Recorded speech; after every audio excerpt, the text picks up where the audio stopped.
Hello everybody, welcome back. It's Anna from Astralladytarot. Welcome to my date. I have my glass of sparkling wine. I'm doing a VR to a tag from Candy Soul and Soil. She made that in December 2020.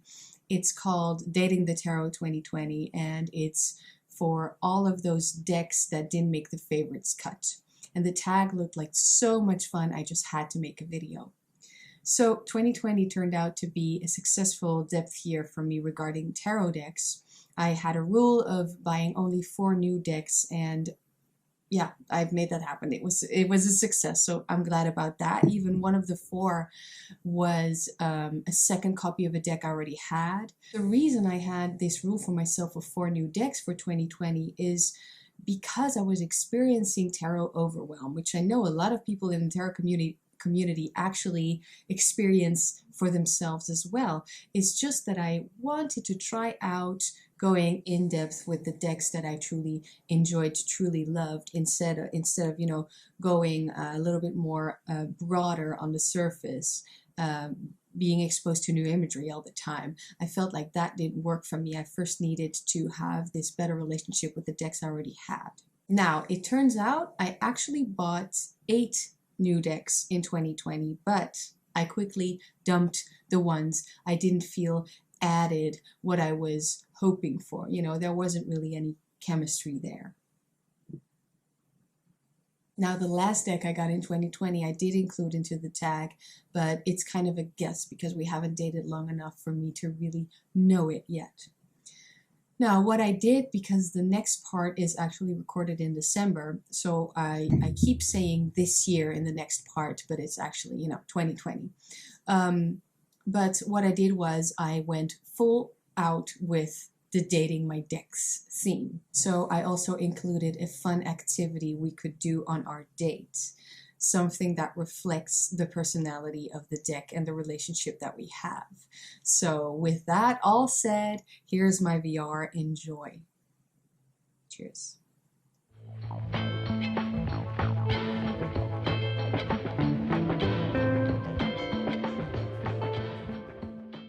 Okay, here we go. The number 1, the cheapskate date. Who did you date because they were cheap as chips, and what was the outcome? I have some other cheapskate experiences in my collection or dating history that turned out rather well. I'm not necessarily fancy. I think going out for chips is a fine date, actually. But we're not off to a good start. I'll tell you about this one disaster date, the Spanish Tarot, the vintage edition. I was attracted to it because of the colors and the friendly faces.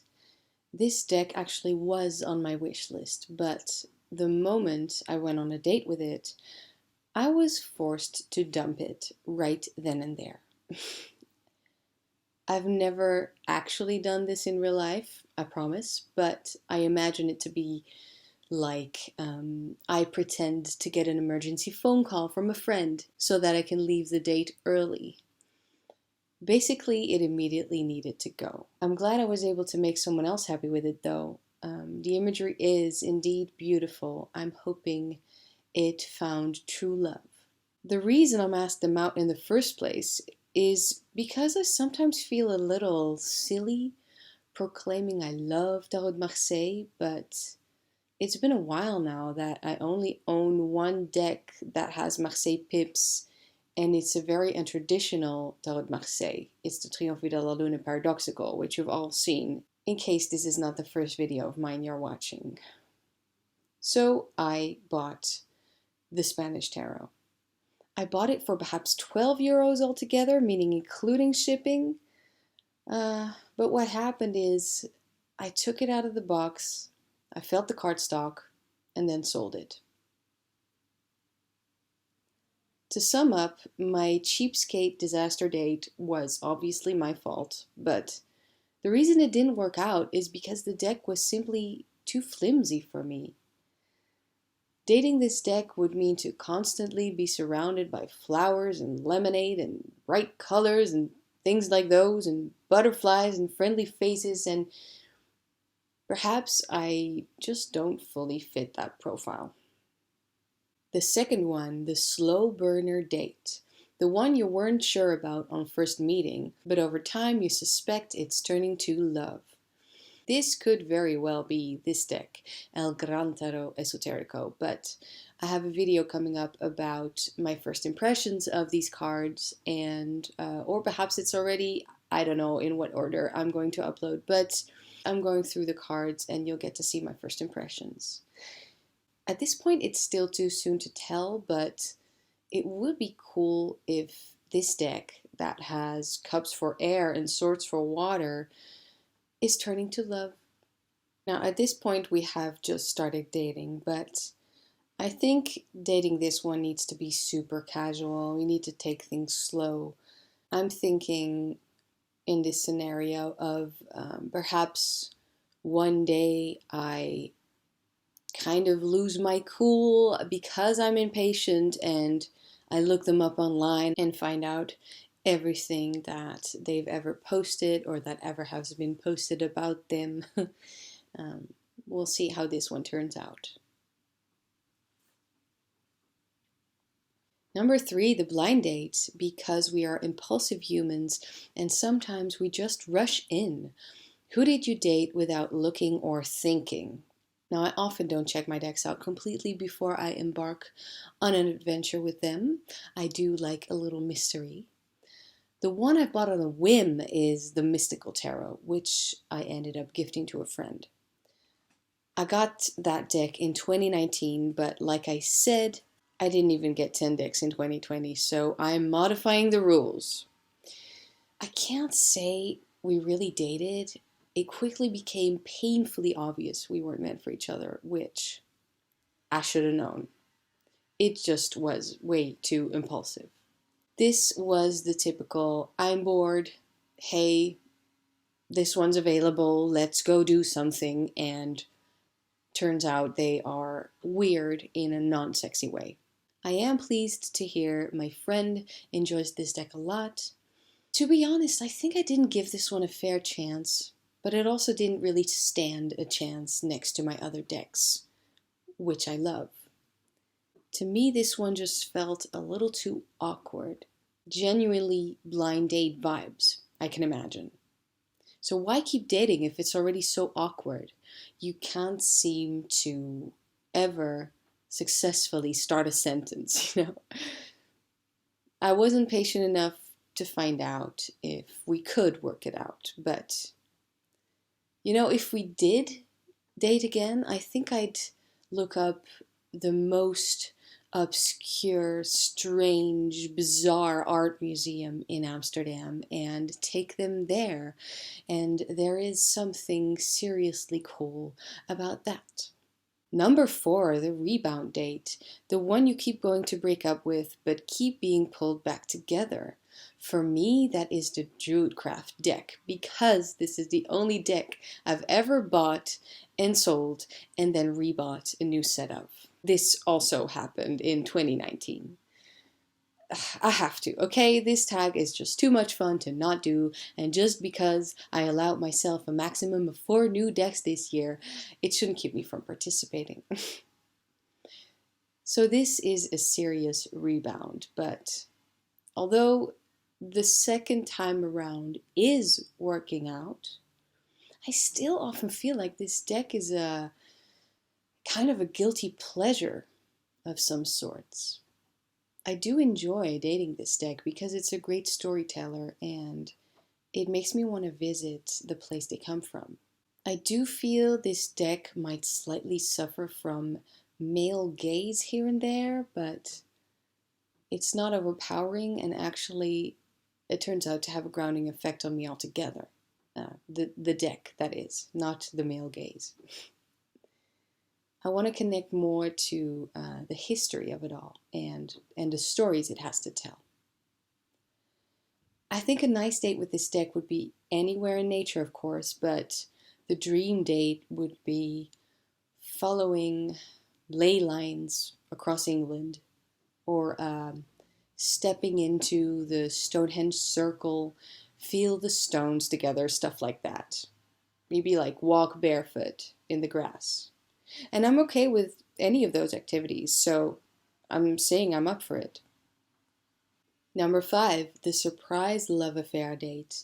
The one you thought would be just okay, but from first meeting it was love at first sight that took you by surprise. I believe this is the Thoth for me. Again, a 2019 deck, but I got this copy this year for clients. This is because I do a lot of face-to-face readings usually, and my clients get to touch the cards, get to pick out the cards by hand, and so I wanted to be comfortable simply them touching the cards. I mean, we are altering the rules, but you're still here, so you don't care about the rules either. Same for the energy of this deck. I thought I was a Rider-Waite-Smith reader, and then I thought I was a Rider-Waite-Smith and Marseille reader, whatever that is, really, actually. But either way, after that, along came Thoth. I was immediately enticed by its strange shapes and interesting colors, but I really didn't expect this much of a shift in my tarot practice. This deck incites more learning. It encourages me to really know and understand deeper layers of the overall tarot system. It makes me want to get up and dance. It makes me want to explore different parts of the mind, if you will. It makes me want more. And I mean that in a good way, as in, I'm a human being and I want to be even more me. This deck is so empowering, it's poetic, it's badass, it's a famous deck, and globally it's still somewhat seen as an underdog, which, of course, attracts me more. And it wakes up my inner rebel because it makes so much sense when I listen to its voice and message. To be honest, I never thought this deck was just okay, because it has this deck is for serious rituals vibe, but I was initially just trying it out and it totally swept me off my feet. So that's why I've put this deck here with the surprise love affair. The perfect date with this deck would be doing some intense ceremony together, I guess, or discussing old occult books, since we both enjoy reading. Also, I feel we like the same music, so that, of course, is a connection of importance. 6, the not my type date. The one you went on thinking it wasn't really a cup of tea, but what the hell, what happened? I haven't gotten any decks I didn't think were at least a little my type before I got them. Although, I have to admit, the first time I set eyes on my Living Altar Oracle, I didn't think I was going to get it. And I've only realized this later on, that I actually had already seen this deck around earlier. Anyway, the second time I saw it, I fell in love, and it is my type. It's raw, it's fiery, it's colorful, it's new, it's quite modern, I'd say. Usually I tend to go for decks that aren't so modern, but actually I think it's really good to have something like this. It makes me want to do more regarding spiritual practice, try new things, art more, witch more, and it came at the exact right time for me. This is like the shiny new friend. Flamboyant, extravagant, delicious, bold, caring, daring. I can't wait for us to get a deeper relationship. I think I don't really need a plan with this deck. Everything would be spontaneous, and that would be good. I imagine us going full "we are the weirdos, mister" in the woods somewhere, and ending up on a beach at night, crashing someone's kumbaya singing party and turning it into some real spicy, empowering rite of passage for everyone there, because it just so happens to be a full supermoon that night, or something like that. The I may have to delete your number date. The one that really didn't work out, but you still haven't broken up with yet. What is stopping you? Okay, so I have two decks in this category, and I'm going to go through them a little bit quickly. My Tarot of the Crone is the first one. I've had this deck for a longer time, and we did break up. I've parted with this deck this year. But this baby's still in my mind, which is silly because I really didn't like that many cards upon closer inspection. You know how sometimes people make a pros and cons list about someone they're dating? If I would have done that for this deck, I would have gotten the 50-50. As many likes as dislikes. It's all those likes, though, that sometimes make me think I've made a mistake breaking up with it so abruptly. Because I was impressed by it for a while. This could be a typical, we like each other, but we can't be together because we want different things date. So in that matter, a definite, I need to delete your number deck. Otherwise, I have the first deck I got this year, the Elemental Tarot. It's not working out. This is a deck that I had a crush on, but we both just never bothered to call the other after our first and only date. They are terribly good looking, though. I'll tell you, the only reason we haven't broken up yet is because we haven't been in touch. This is a silent breakup. Yeah, this deck is up for sale, guys, so who wants their number? You know, I don't even know what type of date this deck would like. I don't know what to do with it. 8. The Forever Love, True Love. This one might be on the favorites list too, but I'm curious and couldn't resist. The Crow's Magic Tarot. Actually one I did get this year. It's true love, and we never want to part. Fine, our relationship is completely platonic, but it's forever. That's how much I love it. This is the weirdo, the oddball, the underdog. Even amongst underdogs, it's the strangest of the bunch. The one that doesn't fit in. And I'm so happy we're friends. It has a bunch of things seriously wrong with it, but I'm so glad we've met. We understand each other in a different way than I understand my other decks, and I can't really explain it, but it still makes perfect sense. The perfect date with this deck would be probably something along the lines of watching a super weird cult art movie together, or listening to some obscure prog rock album, or scouring a market for kitschy home decor. The kind that becomes an eye catcher as well as an eyesore, and that's the fun of it. I somehow picture this deck in a black leather jacket. I'm sure you see how I got there. 9. The stormy on-off date. The one you can't stay away from. Equal parts passion, lust, and fighting. The one you have to have a break from, but can't stay away from either. Okay, so I did get 2 extra Thoth decks this year. I just didn't keep them, so I don't count them. But it does fit this question. You know how you can accidentally buy a deck? Yeah, that happened to me with the Gilded Thoth and large mass market one that I've trimmed. I keep trying to match my greenie. It turns out they're never as cool as the original. And I'm talking about the 1983, I believe, greenie that I already had. The other version I got this year is the 1978 I got to read with for clients, you know.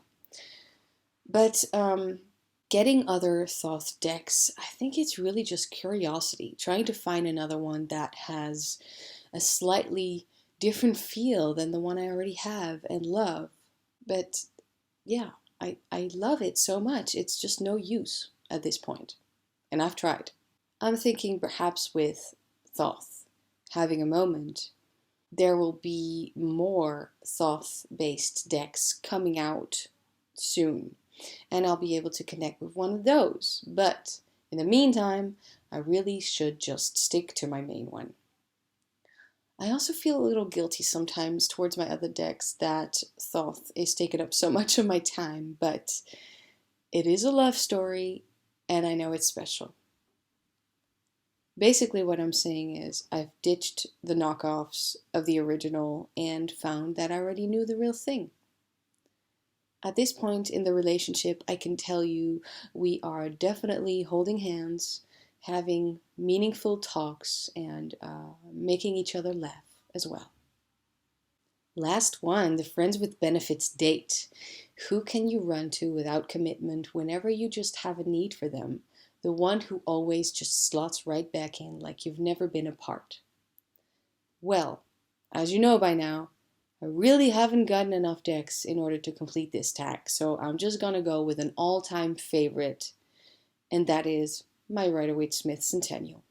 I've obviously had this deck for a long time, and you know I love it. I think friends with benefits isn't exactly accurate for the relationship we have, because I feel that it is deeper and somehow more important than just that. I rather relate more to the question's description, the one who always just slots right back in, like you've never been apart. I feel like I will never not get this deck. We understand one another. Taking this deck on a date can really be anything, but I think that it would appreciate coming along with me to the Amsterdam archives, for instance, to find out what the city looked like in 1909 or 1910, for instance. This deck certainly shares my love for times past. Old, mostly forgotten things that deserve to be remembered because they were here and they had an impact.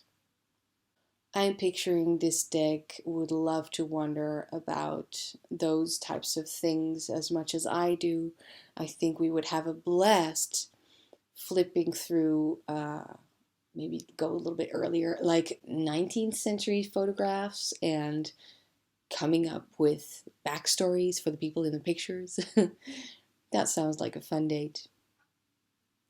All right, that's it. Those were my dates this year. Subscribe to see more fun tarot tags like these, but mostly in-depth tarot and magic videos.